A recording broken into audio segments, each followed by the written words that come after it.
Amin Rais mengatakan Jokowi seperti menepuk air di dulang karena proses pemilihan Jokowi dari wali kota, gubernur sampai presiden itu adalah proses yang sembrono, katanya begitu. Jokowi diledek kembali, hanya tukang mebel, jualan mebel bisa jadi wali kota.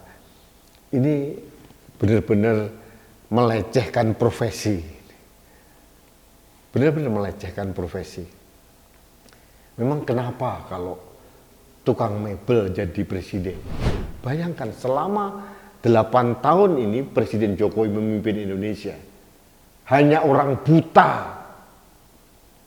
yang mengatakan tidak ada perubahan di Indonesia di era kepemimpinan Jokowi. Hanya orang buta tuli hatinya yang tidak mengakui keberhasilan seorang Jokowi di Indonesia.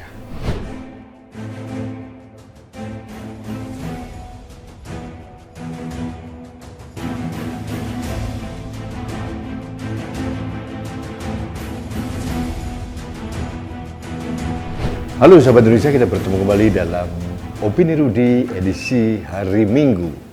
Sahabat Indonesia, sebetulnya saya agak malas untuk mengomentari pernyataan Amin Rais ini.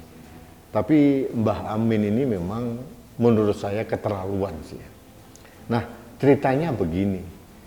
Pada waktu Amin Rais menyikapi pidato Presiden Jokowi pada saat ulang tahun Partai Golkar ke-58 yang lalu, Presiden memang mengingatkan kepada Partai Golkar untuk tidak sembrono, tidak gerasa gerusu, dan hati-hati dalam mendeklarasikan capres atau cawapres. Ini pesan simpatik seorang presiden atau kepala negara kepada Partai Golkar. Sebetulnya ini pesan yang sangat normatif, meskipun saya juga mengatakan bahwa ini juga ada pesan bersayap yang disampaikan presiden kepada partai-partai yang lain yang ternyata memang terbukti gerasa gerusu dan sembrono. Nah, menyikapi pidato Presiden Jokowi di Partai Golkar tersebut, Amin Rais kumat meriangnya.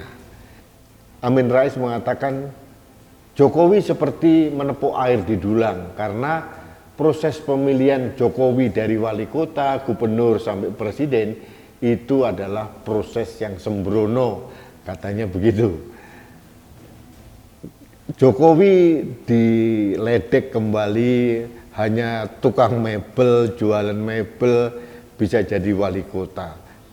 Ini benar-benar melecehkan profesi. Benar-benar melecehkan profesi. Memang kenapa kalau tukang mebel jadi presiden? Jadi harusnya Amin Rais sebagai guru besar yang menurut saya tidak besar wawasan berpikirnya, harusnya outputnya yang dilihat. Apa yang dilakukan Presiden Jokowi pada waktu menjadi wali kota di Solo? Periode pertama luar biasa, Solo menjadi berubah total dan menjadi kota yang penuh dengan pelayanan. Bahkan pada pemilihan wali kota yang kedua, dia dipilih lebih dari 90% warga Solo. Nah, apanya yang digugat? Apanya yang sembrono? Kemudian Jokowi ditarik menjadi gubernur. Bayangkan seorang wali kota menengah Solo harus berlaga di pilgub di mana harus berhadapan dengan incumbent Fauzi Bowo. Kurang kuat apa Fauzi Bowo waktu itu? Hasilnya rakyat Jakarta memilih Pak Jokowi menjadi gubernur dan mengalahkan petahana atau incumbent. Sembrononya di mana? Pencalonan Jokowi menjadi gubernur itu berdasarkan proses yang luar biasa. PDIP, Gerindra itu sudah memperhitungkan dengan matang waktu itu bahwa ini adalah rising star, dan terbukti. Hanya dengan 2 tahun lebih sedikit Pak Jokowi berhasil merubah Jakarta. Proyek MRT, kemudian BKT, Banjir Kanal Timur, siapa yang menyelesaikan?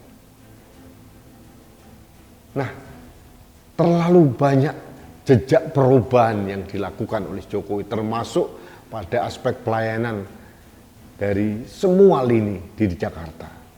Hanya 2 tahun. Nah, kalau akhirnya semua komponen bangsa kemudian menginginkan seorang Jokowi menjadi presiden, apa salahnya? Ada rekam jejaknya. Nah, sekarang kalau kita bandingkan, meskipun saya tahu tidak apple to apple dengan Anies Baswedan, rekam jejaknya apa? Sebagai menteri dicopot karena dianggap gagal.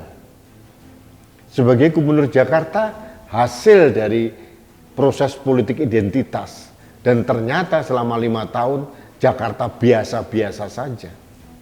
Tidak ada perubahan yang berarti, kemacetan masih panjang, banjir juga terus menerpa warga Jakarta, tidak ada perubahan yang signifikan. Yang dibanggakan apa? Taman Eco Park atau apa? Hanya itu selama 5 tahun. Nah, artinya Amin Rais ini mencoba menyesatkan masyarakat bahwa seorang presiden Jokowi itu hasil dari pemilihan yang sembrono. Bayangkan selama 8 tahun ini Presiden Jokowi memimpin Indonesia. Hanya orang buta yang mengatakan tidak ada perubahan di Indonesia di era kepemimpinan Jokowi. Hanya orang buta tuli hatinya yang tidak mengakui keberhasilan seorang Jokowi di Indonesia. Bahkan luar negeri pun mengeluh-elukan Jokowi. Jadi memang sosok Amin Rais ini memang ya begitulah. Dia selalu menyuarakan untuk menghantam Jokowi dari dulu, karena merasa dia tidak dianggap, tidak diorangkan oleh Presiden Jokowi. Memang pantas atau tidak seorang Amin Rais diorangkan, diwongke? Bandingkan dengan Buya Syafi'i Ma'arif, sama-sama mantan Ketua Umum PP Muhammadiyah. Jokowi sangat menghormati Buya Syafi'i Ma'arif. Karena apa? Beliau seorang negarawan, guru bangsa. Bandingkan dengan Amin Rais yang selalu mencerca dan mencela orang lain. Dan dia maksimal hanya ketua MPR. Dia bahkan terdepak dari partai yang didirikannya sendiri, yaitu Partai Amanat Nasional.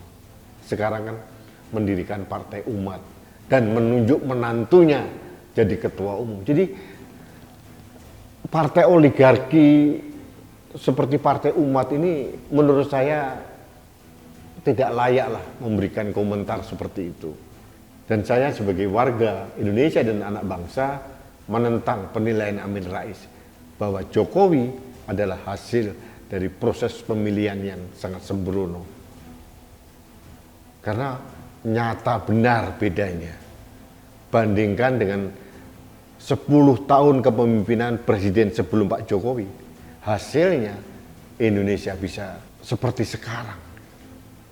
Apalagi pasca pandemi COVID-19, dunia terjangkit resesi global.